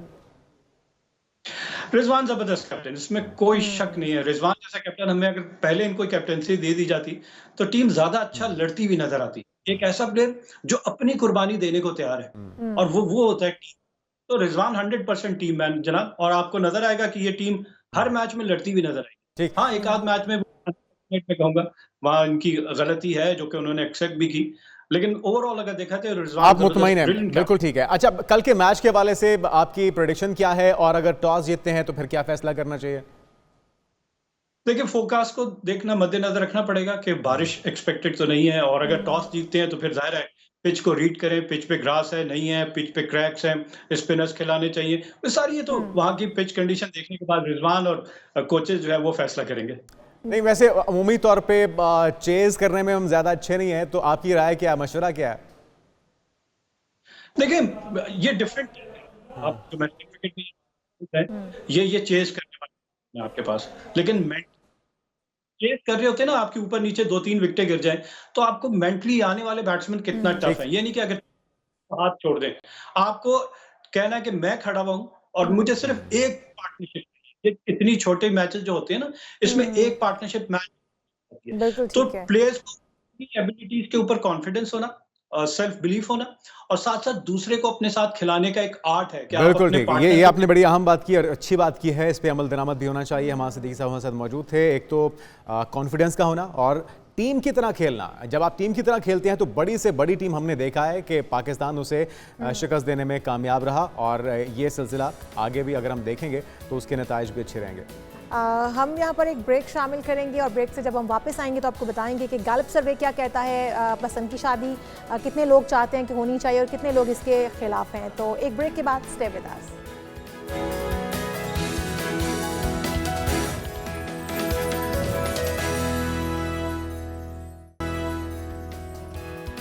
बिस्मिल्लाहिर्रहमानिर्रहीम, अस्सलाम वालेकुम। प्रोग्राम को आगे बढ़ाते हुए बात करेंगे पसंद की शादी करना कितने फ़ीसद लोगों को पसंद है और कितने फ़ीसद लोग इसकी मुखालफत करते हैं। तो पाकिस्तान में 52% शहरी जो है वो पसंद की शादी की मुखालफत करते हैं। ये इंकशाफ हाल ही में गैलप ने जब पाकिस्तान का सर्वे किया तो उसमें हुआ है, और वो बताते हैं कि 52% जो लोग हैं वो पसंद की शादी की बिल्कुल हिमायत नहीं करते। बिल्कुल, और 39% ने पसंद की शादी की हिमायत की है, और उन्होंने ये भी कहा है कि पसंद की शादी पर कोई एतराज़ नहीं, जबकि हैरानकुन तौर पर पसंद की शादी की सबसे ज़्यादा मुखालफत शहरी आबादी की जानिब से की गई है। तो ये क्या हो रहा है जनाब? ये क्या कोई तब्दीली है? लोगों के मिजाज बदल गए हैं, चॉइसेस बदल गई हैं? और इस सर्वे के मुताबिक शहरी आबादी में 58% ने इस पर एतराज़ किया, जबकि देही आबादी में पसंद की शादी की मुखालफत की शरह 49% देखी गई है। तो ये मामला क्या है जनाब? इस पर रोशनी दिलवाते हैं। ज़्यादा हो गई है। जी हाँ, ये बड़ी हैरानकुन फिगर्स हैं। वैसे डॉक्टर आरिफ सिद्दीकी साहब मोटिवेशनल स्पीकर हैं। डॉक्टर साहब, आपको वेलकम कहेंगे और आपकी मौजूदगी को हम शिद्दत से महसूस कर रहे हैं, लेकिन आपने बताया कि रास्तों की बंदिश के बायस आप लाहौर नहीं पहुंच सके। तो ये जो सर्वे आया है, पहले तो ये बताएगा कि ये हकीकत पर मबनी लगता है, क्योंकि हमने तो यही सुना था कि अक्सरियत पसंद की शादी करना चाहती है, लेकिन यहाँ पे तो 52% शहरी चाहते हैं कि जी पसंद की शादी ना हो। शायद फिर वो यही चाहते होंगे कि पेरेंट्स उनके लिए रिश्ता ढूंढें। लेकिन दही इलाकों की जो ऑडियंस है, वो जो शहरी हैं, वो ये कहते हैं कि शादी पसंद की होनी चाहिए 49%। वहाँ पर हमने रेशो देखी कि ज़्यादातर लोग जो है वो प्रमोट कर रहे हैं लव मैरिजेस को। अच्छा जुनैद साहब, ऐसा है कि जैसा आपने सवाल में इशारा दे दिया कि अक्सर सर्वेस जो है वो राय आमा को बिल्ड करने के लिए बनाए जाते हैं, खास इलाकों में खास तरह के सवाल डिजाइन किए जाते हैं। मेरे ख्याल में ये रेशो इससे भी ज्यादा होनी चाहिए थी। अच्छा। इन्होंने जो कहा है ना कि 52% जो हैं वो इस हक में है कि खानदान के साथ शादी होनी चाहिए, पसंद की नहीं होनी चाहिए। मेरे ख्याल में ये रेशो गालिबन 70% से भी ऊपर जाएगी। ये भी एक तरीके से माइंड मेकिंग की जा रही है। अभी कहा 52%, अगले साल कह देंगे कि 50% भी ऐसे हो जाएगा। उसके रीजंस हैं। हाँ, उसके रीजंस क्या है? देखें, हमारे पाकिस्तान में खानदानी निजाम जो है ज्वाइंट फैमिली सिस्टम है। इसमें दो अफराद की शादी नहीं होती, दो खानदानों का आपस में मिलाप होता है, जिसमें एक लड़का और एक लड़की की वजह से दो खानदान आपस में मिलते हैं, फिर सोशल प्रेशर्स होते हैं, एक दूसरे के काम आते हैं। अच्छा, जब आप पसंद की शादी करते हैं, अगर तो इसमें कोई ऐसी बुराई नहीं है अगर सही तरीके से की जाए, लेकिन जब आप पसंद की शादी करते हैं तो हमारे यहाँ सबसे पहले आपको खानदानी मुखालफत का सामना करना पड़ता है। खानदानी मुखालफत का सामना होने की वजह से जो खानदान के बुजुर्ग हैं वो जिंदगी के कई मामलात में आपको सपोर्ट करने से गुरेजा हो जाते हैं। नया शादीशुदा जोड़ा जो है वो फाइनेंशियल इंडिपेंडेंट नहीं होता most of the time, sometimes होता है, लेकिन मोस्ट ऑफ द टाइम वो फाइनेंशियल इंडिपेंडेंट नहीं होता, उसे फैमिली की सपोर्ट चाहिए। अब यहाँ पर भी वो कहते हैं कि तुमने चूंकि पसंद की शादी की है तो भुगतो तुम खुद। अच्छा, तो फिर डॉक्टर साहब ये तो फिर बड़ी मुश्किल दरपेश आ जाएगी उन लोगों को जो पसंद की शादियां करना चाहते हैं और वालिदैन की रजामंदी से करना चाहते हैं, क्योंकि अब अगर ट्रेंड चेंज हो रहा है, मॉडर्न हो रहे हैं लोग और उनकी सोच, पढ़े लिखे नौजवान हैं, वालिदैन पढ़े लिखे हैं, तो अब तो मेरे ख्याल में वालिदैन भी मान जाते हैं और वो खुद एग्री होते हैं कि पसंद की शादी बच्चों की जाए ताकि जिंदगी अच्छी उनकी गुजरे। जैसा कि मैंने पहले ही कहा ना कि पसंद की शादी वालिदैन की मर्जी से हो तो फिर तो वो अरेंज्ड लव हो गया ना, लेकिन जब आप खानदान की मुखालफत लेके करें, बाकी मैं आपको एक बात बताता चलूं लगते हैं हाथों कि वालिदैन की मर्जी भी कैसे होती है। अगर आप इजाजत दें तो मैं आपको बता दूं कि वालिदैन आपको इजाजत कैसे देते हैं। जी जरूर। एक वालिद ने, जुनेद आप भी मुताद रहिएगा, ऐसा होने वाला है आपके साथ। अच्छा, एक वालिद ने अपने बेटे को बुलाया और उन्हें कहा कि बेटा हम पुराने जमाने के वालिदैन नहीं है, हम चाहते हैं कि तुम्हें शादी का मुकम्मल हक दिया जाए कि तुमने अपनी मर्जी से अपनी मर्जी की जिंदगी जीनी है तो अपने मर्जी के लाइफ पार्टनर जियो। अब वो लड़के के दिल में खुशी के लड्डू फूटने लग गए कि मैंने सोचा भी नहीं था कि अब्बा जान इतने कमाल की बात करेंगे। अच्छा, अब्बा जान ने कहा कि मैंने रात को इस सिलसिले में तुम्हारी वालदा से भी बात कर ली है। मैंने वालदा से तेरी कहा कि भाई हमने तो अपनी जिंदगी जैसे तैसे जी ली, अब हमने बच्चों के लिए वो जालिम वालिदैन नहीं बनना कि अगर तुमने मेरी बात ना मानी तो घर से निकाल दूंगा, मेरा मुंह ना देखना। हमारे बेटे को मुकम्मल आजादी होनी चाहिए। अब बेटे के दिल में चल रहा है शाजिया, साइमा, सबा, समीना, पता नहीं क्या क्या, लेकिन उसे अब्बा जान का चेहरा नूरानी नूरानी लग रहा है। तो अब्बा जान के बीच बोला नहीं, शुक्र है वो बोला नहीं। अब्बा जी ने बात मुकम्मल करके कहा तो बस फिर बेटा मेरी और तेरे वालिदा की जानिब से तुझे मुकम्मल आजादी है, तुम खुद बताओ कि खाला की बेटी से शादी करनी है कि मामू की बेटी। अच्छा, वो मेरे ख्याल में वो जो वालिदैन है वो भी बिल्कुल आपकी तरह होंगे। अच्छा, आप भी ऐसे घुमाते हैं ना डॉक्टर साहब। लेकिन डॉक्टर साहब आपने जुनेद को कहा कि आपके साथ भी ऐसा होने वाला है, ये क्यों कहा जुनेद को आपने? हाँ बताया जरा। अच्छा, लड़का वो ट्रैक में आ गया, उसने सोचा कि एक की जुबान लंबी है, एक क्या कद लंबा है, उसने कद लंबे वाले को सिलेक्ट कर लिया। अब शादी हो गई, शादी होने के बाद ज़ाहिर है लड़ाई झगड़ा भी होना है। कुछ 6 महीने गुजरे, लड़ाई हुई तो दोनों मियाँ बीवी के मुंह फूले हुए हैं। अच्छा। अब्बा जान घर में दाखिल हुए, अब्बा जान ने पूछा क्या बात है, लड़ाई हुई है? बेटे ने कहा हाँ लड़ाई हुई है। तो अब्बा जान आगे से कहते हैं तो फिर मुझे क्या कहते, और करो अपनी मर्जी। हाँ, यानी कि दोनों सूरतों में कसूरवार बेटा ठहरा। अच्छा, एक तो जरा ये बताया ना कि आपने जुनेद का नाम क्यों लिया आपने? फिर मैंने भी एक सवाल पूछा। आपने जुनेद को डायरेक्ट निशाना क्यों बनाया कि जुनेद के साथ ऐसा होने वाला है? मेरा नाम है आरिफ, आरिफ का मतलब होता है जानने वाला। मुझे कुछ चीजों का अंदाजा हो जाता है कि क्या होने वाला है। जुनेद की शादी हो चुकी है डॉक्टर साहब। डॉक्टर साहब को अगली बार हम एज ए प्रॉमिस भी बुलाएंगे। अच्छा डॉक्टर साहब ये बताइएगा, आप ये कह रहे हैं कि लोगों की माइंड मेकिंग करने के लिए इस तरह के सर्वेज होते हैं, तो क्या ये 100% माइंड मेकिंग ही है या फिर लोग ज्यादा प्रैक्टिकल भी हो गए हैं, उनको पता लग गया कि किसमें ज्यादा फादियत है या किसमें ज्यादा नुकसान है उनका? अच्छा, आपकी बात ठीक है, ऐसा भी हो सकता है, लेकिन जो मेरी ऑब्जर्वेशन है कि तमाम के तमाम सर्वेज एक खास मकसद पहले से ज़हन में रख के, नतीजा पहले से ज़हन में रख के इलाके तय किए जाते हैं। देखें, अगर आपने पसंद की शादी के हक में वोटिंग करवानी है तो आपको पता है कि आपने किन किन इलाकों में, किन कॉलेजेस, किन यूनिवर्सिटीज, किन इदारों में जाना है, आपको बखूबी पता है। इसी तरह से अगर आपने इसके खिलाफ वोट लेना तो आपको ये भी पता है कि आपको किन इलाकों में जाना पड़ेगा। तो मोस्टली जो मेरी ओपिनियन है या ऑब्जर्वेशन है उसमें के तमाम सर्वेज पहले से तयशुदा नताइज को डिक्लेयर करने के लिए किए जाते हैं और step by step mind making की जाती है। लेकिन आपकी बात पॉसिबल है कि ये भी हो सकता है कि लोगों में अवेयरनेस आ रही है, लोगों को पता लग रहा है कि sense of right and wrong develop हो रही है, वो बेहतर फैसला कर सकते हैं। तो डॉक्टर साहब फिर ये माइंड मेकिंग कर कौन रहा है? अगर हम ये भी मान लें थोड़ी देर के लिए कि माइंड मेकिंग हो रही है और लोगों को खुद से उन इलाकों को सिलेक्ट करके उनकी राय हासिल की जा रही है, जो कोई आंसर पहले से आपने कहा कि पहले से पता है, तो क्यों की जा रही है और इसके पीछे कौन से लोग हैं, मुहर्रिकात हैं? मैडम, मोस्टली इनके पीछे कारपोरेट वर्ल्ड होता है। कारपोरेट वर्ल्ड जो है वो अपने बिजनेस को चलाने के लिए इन तमाम चीजों को देख रहा होता है। मैंने एक दफा पहले भी आप ही के प्रोग्राम में बताया था कि जो ज्वाइंट फैमिली सिस्टम है उसके एक्सपेंस कम होते हैं, कम बंदे कमाते हैं, कम जरूरियात जिंदगी की अशिया खरीदी जाती हैं। जब अलग-अलग घर होंगे, पसंद की शादी होगी, घर वाले कहेंगे जहां मर्जी जाके जियो, मुझे क्या कहते हो। वो रेंट पे घर लेगा, अलग से फ्रिज लेगा, अलग से टीवी लेगा, अलग से एसी लेगा। वो कंज्यूमर है ना, उसकी कंजम्पशन बढ़ती जाएगी, कारपोरेट वर्ल्ड को फायदा होता जाएगा। जो खानदान की इकाई है उसे तोड़ने में कारपोरेट वर्ल्ड का फायदा है। तो अकॉर्डिंग टू माय ओपिनियन, वैसे आपकी जाती राय क्या है डॉक्टर साहब के ज्यादा अफादियत किस में है? सबकी रजामंदी के साथ, हमारा मजहब, हमारा दीन क्या कहता है, और क्या ये जो अपना फैसला करना है ये आपके लिए ज्यादा नुकसानदेह हो सकता है? आपकी राय क्या है इस पे? मैं तो मिस इशाल की राय से इत्तेफाक करूंगा कि उन्होंने कहा था कि अगर अपनी पसंद की शादी को अरेंज करवा लिया जाए।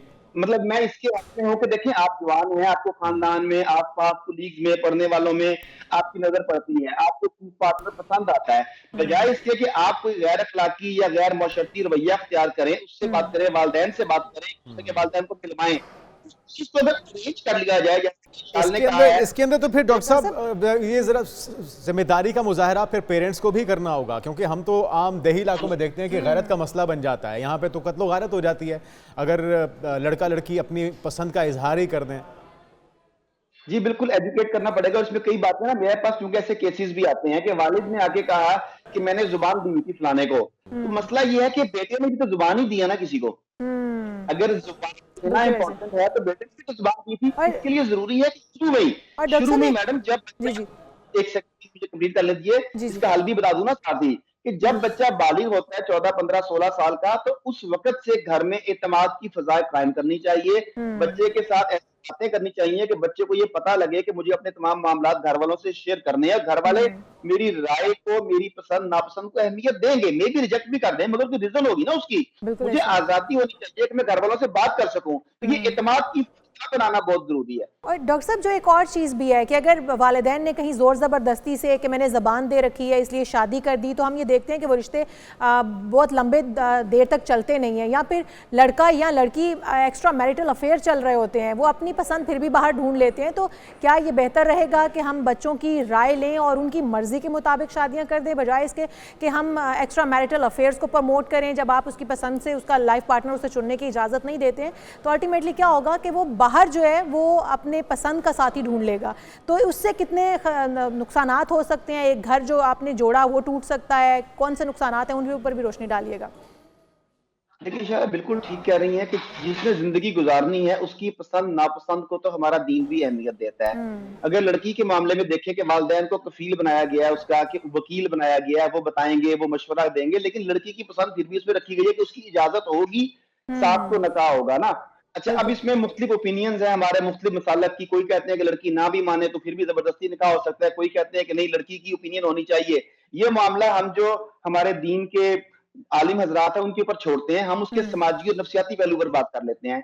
समाजी और नफ्सियाती पहलू एग्जैक्टली उसी तरफ इशारा करता है जिस तरफ आपने कहा कि अगर आप जबरदस्ती करेंगे तो पहली बात तो कि आपस में वो रिश्ता नहीं बनेगा, वो एक समझौता होगा, एक कंप्रोमाइज होगा। उस कंप्रोमाइज के सहारे एक दूसरे को बर्दाश्त किया जा सकता है, जिंदगी को उस तरीके से जिया नहीं जा सकता जिसे खुशगवार जिंदगी कहते हैं। दूसरी तरफ आपने इशारा किया एक्स्ट्रा मैरिटल अफेयर्स। तीसरी चीज है घर में या घर के में होने वाले बच्चों में भी दिलचस्पी ना लेना, घर के मामला से लाताल्लुकी इख्तियार करना, रातों को देर तक घर से बाहर रहना, फोन पर 2-2, 4-4 घंटे किसी और के साथ लगे रहना, ये तमाम के तमाम चीजें उस वजह से पैदा हो रही हैं कि आपने लड़के और लड़की की पसंद नापसंद का या उनकी मर्जी का प्रॉपर ख्याल नहीं रखा। बिल्कुल, जहां लड़के और लड़की के लिए जरूरी है कि वो वालिदैन की पसंद नापसंद का, उनके हुक्म का ख्याल रखें, वालिदैन के लिए भी जरूरी है कि वो बच्चों की पसंद नापसंद को भी ख्याल रखें। बिल्कुल, बहुत शुक्रिया डॉक्टर आरिफ सिद्दीकी साहब हमारे साथ मौजूद थे। और बदीली है, एक बड़ा चेंज है, और वो ये है कि सर्विस के मुताबिक 52% अफराद के मुताबिक पसंद की शादी की हिमायत नहीं करते, और 39% का कहना है कि उन्हें पसंद की शादी ही करनी है। तो पसंद की शादी हो या ना हो, सबकी रजामंदी से हो, ताकि हस्बैंड वाइफ का रिश्ता भी अच्छा गुजरे और जो ख़ानदान के लोग हैं वो भी इसके अंदर, बच्ची का इन लॉज के साथ रिश्ता है वो भी बड़ा अहमियत का हामिल है। नाज़रीन, दीगर इश्यूज़ भी हैं जिस पर बात करेंगे, एक ब्रेक के बाद हमारे साथ रहिए।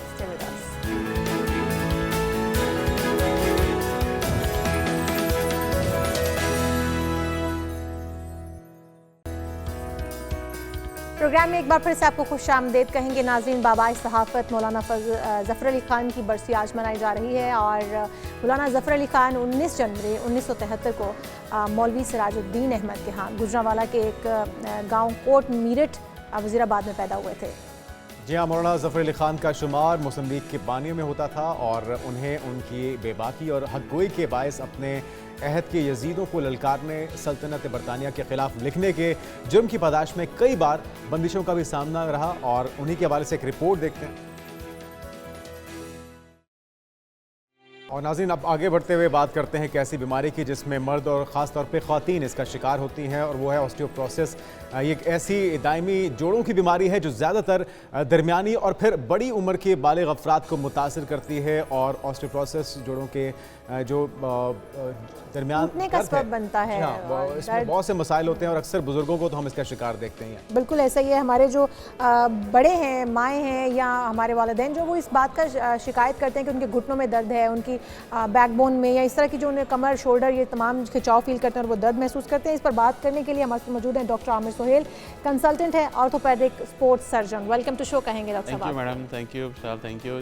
डॉक्टर साहब, सबसे पहले यही बताइएगा कि ऑर्थोप्रोसिस बेसिकली है क्या और ये किस वजूहात क्या हैं, किस वजह से लोग इसका शिकार हो जाते हैं? First of all thank you so much for wonderful because of the world this month osteoporosis को फोकस किया जाता है just to give an awareness. तो बेसिकली सबसे पहली बात यह कि व्हाट इज़ ऑस्टियोपोरोसिस।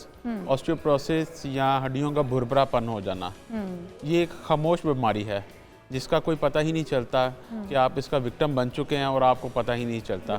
इसमें होता ये है कि आपकी जो बोन मैस है या बोन की ताकत है वो कम हो जाती है और जो एक नॉर्मल बोन है वो एक पोरस बोन, जैसे कि आप स्पॉन्ज देखा हो घरों में यूज़ करते हैं, स्पॉन्ज देखने को मत तो उसका स्ट्रक्चर पूरा होता है लेकिन वो अंदर से खोखला हो रहा होता है। डेंसिटी कम हो रही है, मैस कम हो रही है, डेंसिटी कम हो रही है। कैल्शियम की कमी कहते हैं खवातीन को, अवेयरनेस के लिए गवर्नमेंट भी बड़े इस हवाले से चलाती है, हम देखते हैं कैंपेन्स चल रही होती हैं कैल्शियम कमी की वजह से। One of the factor is the calcium, लेकिन अगर हम इसको फोकस करें तो इसमें बहुत से फैक्टर्स हैं। जैसे कि सर कह रहे थे कि ख़वातीन ही क्यों, वाई ख़वातीन, मर्दों को क्यों नहीं? अनफॉर्चुनेटली इट्स मोर प्रॉन कि ख़वातीन में होता है। उसकी बहुत सी रीजन हैं। एक तो हमारे माशरे में आजकल ड्यू टू डाइटरी डिफिशेंसी ख़वातीन की हाइट बड़ी कम है, उनकी बोन बड़ी स्मॉल है, उनका वॉल्यूम बड़ा कम है और फिर naturally they have to go to the pregnancy phase, उसमें भी मदर बेबी फीड और उसके मामलात में, फिर उसके बाद उनको लैक्टेशन, जब मदर अपने बेबी को फीड करती है तो बॉन से कैल्शियम, फॉस्फेट सारा अब्जॉर्ब होता है। फिर अनफॉर्चुनेटली जैसे ही अगली स्टेजेस ऑफ लाइफ में ख़वातीन जाती हैं, मीनोपाज आता है ख़वातीन में, वो सारे मसाइल हैं, तो जो हार्मोन का बैलेंस है वो ख़राब हो जाता है। ईस्ट्रोजन करें क्या, क्योंकि सबसे ज़्यादा मसला तो ख़वातीन को ही है। डॉक्टर साहब अमूमी तौर पे सुनते थे कि हुनो खुराका नहीं रही हैं, तो क्या खुराकों का खालिस ना होना एक वजह है और ये अनहेल्दी लाइफस्टाइल हमारा वो वजह भी बन रहा है ये हड्डियों के भुरभुरापन का? डेफिनेटली एक सबसे बड़ा आपने खुद ही बता दिया, वो डाइट नहीं रही। अब हमारी डाइट क्या है? Carbonated drinks, junk foods, what we are taking, natural कहाँ गए, मिनरल्स कहाँ गए? चिकन भी है तो ब्रायलर है, वो भी ब्रायलर है। फिर सबसे पहले दूध कौन पीता है? कोई नो बॉडी, ठीक है। फिर हम सिट्रस फ्रूट है जो कि दुनिया में सबसे ज़्यादा सिट्रस फ्रूट हमारे पास है, nobody take, everybody go for the drinks carbonated. तो ये फैक्टर सारे बॉडी के मिनरलाइजेशन को डिस्टर्ब करते हैं, ऑफ कोर्स ख़वातीन में हार्मोन को डिस्टर्ब करते हैं। तो ये फैक्टर तो डेफिनेटली। तो डॉक्टर साहब समझते क्या है, क्या किया जाए, ख़वातीन क्या करें कि जो ये हड्डियों का भुरभुरा, उनके ऊपर पूरे फैमिली, पूरे कुंबे का एक जिम्मेदारी उनके कंधों पर होती है जो उन्होंने सारा दिन पूरी करनी होती है। उसके बाद वो ख़वातीन हम देखते हैं कहीं ना कहीं खुद को भूल जाती हैं। क्या कोई ऐसे मल्टीविटामिन्स हैं जो ले लिए जाएँ तो इससे बचा जा सकता है? क्योंकि हमारी ख़वातीन सबसे ज़्यादा, आपने भी कहा कि अफेक्ट हैं और हम देखते भी हैं अपने गिरदोनवा में, तो क्या किया जाए? देखिए 2-3 फैक्टर्स हैं जिनको तो हम चेंज नहीं कर सकते और जो कुछ फैक्टर्स हैं उनको बड़े फ्रिक्वेंटली चेंज कर सकते हैं। अगर आप फीमेल हैं, अगर आप जेनेटिकली यानी कि आपके पेरेंट्स में ये डिजीज़ थी तो डेफिनेटली आपको आएंगी, दीज आर अनअवॉइडेबल। लेकिन सर्टन फैक्टर जिनको हम अवॉइड कर सकते हैं उनमें सबसे पहले कि आप अपनी लाइफ को, अपनी बोन हेल्थ के लिए थोड़ी सी एक्टिविटी को शामिल करें। उसमें वॉक कर लें, रन कर लें, जॉग कर लें, स्टेयर चढ़ लें, कोई ना कोई आप एक्टिविटी कर लें। अगर आप कुछ नहीं वेट लिफ्ट नहीं कर सकती, घर पर रहती हैं तो योगा की कुछ एक्सरसाइज कर ले ताकि मसल्स की टोन अप हो, स्ट्रेंथन अप हो, they will give the strengthen to the bone. ये तो आप ऐड करें अपनी डाइट में। डेफिनेटली साथ इसके डाइटरी जो हम मॉडिफिकेशन चाहते हैं कि इसमें थोड़ा सा कैल्शियम, विटामिन डी, जैसे ख़वातीन में 1000 मिलीग्राम कैल्शियम डेली रिक्वायर है। ठीक है, आप वो टैबलेट की फॉर्म में ले लें। अगर टैबलेट नहीं ले सकते तो डेफिनेटली ये जो सिट्रस फ्रूट्स हैं वो आप ले सकते हैं, और ड्राई फ्रूट्स। अच्छा, डाइट में नेचुरल डाइट, अगर क्योंकि प्रायोरिटी तो यही होनी चाहिए कि नेचुरल डाइट से इसको कवर किया जाए, उसमें कौन कौन सी खुराकें हैं जिसमें ये सारी चीज़ें आपको मिलेंगी, उसको डाइट का हिस्सा बनाए। और फिर जिस तरह शाल ने कहा कि विटामिन क्या कोई रिकमेंड करेंगे आप, अगर आप डाइट पूरी नहीं कर पा रहे तो ये विटामिन के जरिए आप इन डेफिशिएंसीज को, जैसा कि आपने बोला कि first priority should be the diet, जो घर में मौजूद है। सबसे अच्छा दूध है, पनीर है, आप एग लें, ठीक है। उसके बाद किन्नू का मौसम है आजकल, सिट्रस फ्रूट्स हैं वो सारे वो ऐड ऑन करें, और जितनी भी सब्ज़ पत्ते वाली खुराक हैं, सैलेड भी हो सकती है उसमें डेफिनेटली। अभी साग का सीजन है पंजाब के अंदर तो खैर ये बहुत, ये तो we are naturally so blessed कि हमारे पास ये सारा कुछ मौजूद है। लेकिन again we go for the junk food and carbohydrate drink, तो हम इसको अगर ऐड ऑन कर ले तो हमें तो मल्टीविटामिन उनकी ज़रूरत भी नहीं है। लेकिन डेफिनेटली बाद दफ़ा ऐसा होता है कि आप खा नहीं पा रहे, टाइम नहीं मैनेज कर पा रहे, तो आपको अपने बॉडी को मेंटेन रखना है, तो उसमें ऐड ऑन कर लेते हैं कैल्शियम, विटामिन डी की डेली डोज। मल्टीविटामिन्स लिए, लोग कहते हैं कि डॉक्टर्स भी अमूमन ये कहते हैं कि मल्टीविटामिन्स के भी लेने का एक तरीका कार होता है, वो तभी आपकी बॉडी पर असरअंदाज होते हैं, अदरवाइज वो असर नहीं करते हैं। आपको उनको मील के दरमियान में लेना चाहिए। तो मील चाहे आप जंक फूड खा रहे हैं और आपने साथ में मल्टीविटामिन ले ले, तो क्या वो इफेक्टिव होगा आपके लिए या फिर उसके साथ आपको हेल्थी फूड भी लेना है और फिर मल्टीविटामिन काम करेगा? क्योंकि लोग साल कहते हैं हम मल्टीविटामिन भी ले रहे हैं, लेकिन उनकी डेफिशिएंसी फिर भी वहीं की वहीं होती है। नहीं, उसमें दो फैक्टर है ना, कि जैसे हम बहुत से हमारे माशरे में हम ज़्यादा इंडोर रहते हैं, हमारे वेदर बड़ा एक्सट्रीम है, गर्मियों में बाहर नहीं जाते, सन एक्सपोजर कोई नहीं है। विटामिन डी का बेहतरीन सोर्स है जो कि सन एक्सपोजर नेचुरली, वो हम नहीं ले पाते। तो अगर ऐसी सूरत हाल है तो आप डाइट के साथ तो फिर इसमें ऐड ऑन कर सकते हैं। कैल्शियम भी लें, विटामिन डी भी लें। कुछ सप्लीमेंट्स होते हैं जो कि आप में मल्टीविटामिन हैं, जो बॉडी में सरप्लस हो तो निकल जाते हैं, लेकिन कुछ होते हैं वो जो बॉडी में रिटेन रहते हैं। तो उसका बेस्ट वे तो होता है कि आप उनका अपना टेस्ट करवा लें। अगर आप विटामिन डी की कमी है या विटामिन कैल्शियम की कमी है, तो अगर वो कमी है तो हम उसको सप्लीमेंट से पूरा करें, otherwise you will stay out the natural foods. यानी कि ये जितने भी आपने बताया, ये लाइफस्टाइल हो या आपकी पूरी खुराक हो, ग़िज़ा हो, ये ओवरनाइट तो इसके असरात ज़ाहिर बात नहीं आएंगे। हम देख रहे हैं कि 50 से 60 साल की उम्र के बाद जो आपकी कमियां कोताहियां थी उसके असरात आना शुरू हो जाते हैं। और अगर आपने ठीक भी कर लिया है तो उसमें भी तो आखिर टाइम लगेगा। कितना अगर लाइफस्टाइल बेहतर कर लेते हैं तो रिजल्ट्स आपको आना शुरू। देखिए, बीइंग अ स्पोर्ट्स सर्जन, मैं तो अपने पेशेंट को हमेशा रिकमेंड करता हूँ कि आप कोई भी एक्सरसाइज शुरू करते हैं, बेशक वो वॉक है, रनिंग है, जिम है, कोई भी वेट ट्रेनिंग है, इट टेक्स 3 मंथ कि आपकी बॉडी उस पर अडेप्ट होती है। आपका कार्डियोवास्कुलर सिस्टम, हार्ट शुरू हो जाएगी, आपका हार्ट रेट बेहतर होता है, आपके बॉडी मसल की टोन अप होती है, बोन की स्ट्रेंथ होती है। It takes minimum 3 month. तो अगर हम फर्स्ट वीक ऑफ में एक्सरसाइज स्टार्ट करते हैं, मोटिवेटेड होते हैं, तो हम इतना ही मोटिवेटेड 3 मंथ पे भी होना चाहिए, तो फिर ही उसके असरात आएंगे। और इसको मेंटेन रखना, कंसिस्टेंसी रखना। 25 minutes daily walk is more than sufficient for 5 days. 2 दिन आप ब्रेक भी ले लें, लेकिन 5 दिन तो करें, योगा करें, ताकि आपकी बॉडी उस लेवल पे मेंटेन रहे। कौन सी एक्सरसाइज जो हम बड़ों को भी बता सकते हैं जो कि इस वक्त जॉइंट्स पेन में मुब्तला हैं, जिनको इस तरह के मसाइल दरपेश हैं, हड्डियों का भुरभुरापन जो इसको फेस कर रहे हैं, तो कौन सी बेस्ट एक्सरसाइजेज हैं जो हमारे पेरेंट्स स्पेशली कर सकते हैं? क्योंकि यंगस्टर्स तो ठीक है कुछ भी कर लेंगे, लेकिन बड़ों के लिए बड़ा मुश्किल हो जाता है। तकरीबन तमाम बुजुर्गों का मसला घुटनों का तो होता ही है, तो उसके लिए कोई फौरी हल या कोई ऐसी एक्सरसाइज वो आप तजवीज़ कर सकते हैं? घुटनों के लिए तो बेस्ट एक्सरसाइज ये है कि वॉक करें, लेकिन चूँकि आपने तो खुद ही बता दिया पेन है जी, कर नहीं सकते, पेन नहीं कर सकते, तो डेफिनेटली हम उनको ट्रीट करते हैं कि पेन कंट्रोल हो। तो फिर घर में स्टेशनरी साइकिल्स होती हैं, तो घर में आप अगर बैटरी साइकिल स्टेशनरी साइकिल होती है वो यूज़ कर लें। जितने ही आपके थाई मसल्स, क्वाड्रिसेप मसल्स हम अपने साइंटिफिकली बोलते हैं, थाई मसल जितने ही मजबूत होंगे वो नी के ऊपर लोड नहीं आने देंगे, जितने स्ट्रेंथन अप होंगे। अगर हम एक सिंगल ऐसी एक्सरसाइज जिसमें थाई के मसल्स को स्ट्रॉन्ग कर लें, तो उसका ऑफ लोड कर दें नी जॉइंट को, तो हम काफ़ी पेन फ्री रह सकते हैं।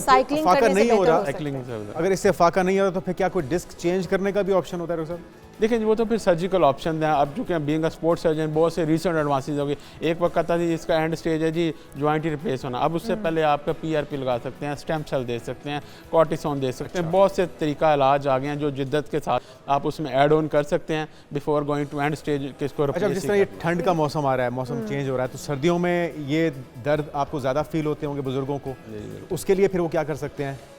आज मौसम की शिद्दत डेफिनेटली बुज़ुर्गों पे ज़्यादा असर करती है कि मौसम मसल की टोन अप उसकी स्ट्रेंथन अप वो करना होता है, तो उसमें ये है कि आप उनको रैप अप कर दें, आप ब्रेस कर दें उनको, तो उससे भी हमारे पास टाइम डॉक्टर साहब बहुत कम था, वरना आपसे बहुत कुछ हम मजीद जानते हैं। बहुत शुक्रिया आपका डॉक्टर आमिर समील साहब हमारे साथ मौजूद थे। और अगर आप चाहते हैं कि उससे आपको छुटकारा मिल जाए तो जिस तरह डॉक्टर साहब कह रहे थे कि आप अच्छी खुराक रखिए और अच्छी खुराक में अच्छा नाश्ता होना सबसे जरूरी है। बिल्कुल, जो लाहौरियों का नाश्ता अगर वो होगा तो मेरे ख्याल में वो तो इतना लाहौरी वाला नाश्ता नहीं कह सकते, लेकिन बहरहाल होता तो लजीज है और चटपटे लजीज तड़कों से भरे खाने वो सबको पसंद है। लाहौर में सुबह का नाश्ता इस कदर चटखारेदार है कि आप उंगलियां चाटते रह जाएं। और 100 साल पुरानी रेसिपी से तैयार करदा फज्जे के बोंग पाए जो कि पूरी दुनिया में मशहूर हैं। बिल्कुल जी, और पहुंचे हैं वहाँ पे, हमारे रिपोर्टर्स वहाँ पर पहुंचे हैं और जुनेद का भी इस वक्त बड़ा दिल कर रहा है कि वो यहाँ से उठे मेरा तो और रोज दिल करता है वहाँ पर पहुंचे। हालांकि ये हैवी नाश्ता नहीं करते हैं, लेकिन आज इनका दिल कर रहा है कि फज्जे के बोंग पाई खा के पानी लेकर आइए, लुत्फानंदोज होइए। गौहर अली की रिपोर्ट से। पुरानी दुकान है और उस्ताद फजलीन फज्जा सिरीपाई ने बाहर शुरू किया था। ये काम तेज हो गया, फिर दुकान ले ली। 100 साल पुरानी रेसिपी से सिरी पाए तैयार करते हैं। ये सिरी पाए इस कदर लजीज हैं कि यहाँ 24 घंटे खाने वालों का रश लगा रहता है। 5 घंटे में सिरी और पाए तैयार होते हैं। शुरू से हम यहीं पे आ रहे हैं, अपनी मदर की फैमिली भी इधर ही आती थी हम लोगों के, और उस शादी के बाद भी मैं इनके साथ। वैसे मैं कॉन्शियस हूँ, लेकिन फिर भी कभी कभी खा लेते हैं। जिसने लाहौर का नाश्ता नहीं ना किया उसने नाश्ता किया ही नहीं सारी ज़िंदगी। ये लाहौरी का नाश्ता है, बहुत अच्छा है। बेसिकली हम फैसलाबाद से आए, ये भाई दुबई से आए, इनको मैं फैसलाबाद से लेके आया हूँ लाहौर फज्जे पाए वालों के पास। इनका नाश्ता बहुत अच्छा है, बहुत लजीज है, टेस्ट। का कहना है कि नाश्ते के खुद ज़ायका पकवान इन्हें खुद ही खींच लाते हैं। वो लाहौरी नाश्ते के बगैर रह नहीं सकते। सुबह होते ही इन्हें लजीज और मसालेदार नाश्ते का इंतजार होता है। नाश्ते में चटपटे पकवान खाए बगैर रूह की तसल्ली नहीं होती। लाहौरी अगर बोंग पाए, सिरी पाए, हलवा पूरी और चटखारा नाश्ता न करें तो उनकी सुबह ही तिलुनी होती। कैमरामैन मियां नाजिम के साथ गौहर अली, एक न्यूज़ लाहौर। हम भी नाश्ता करने लगे हैं, तो आप भी एक भरपूर और एक अच्छा हेल्दी नाश्ता कीजिए। नाश्ता अपनी रूटीन बनाइए और सेहतमंद रहिए। कल हमें दीजिए इजाजत। अल्लाह हाफ़िज़।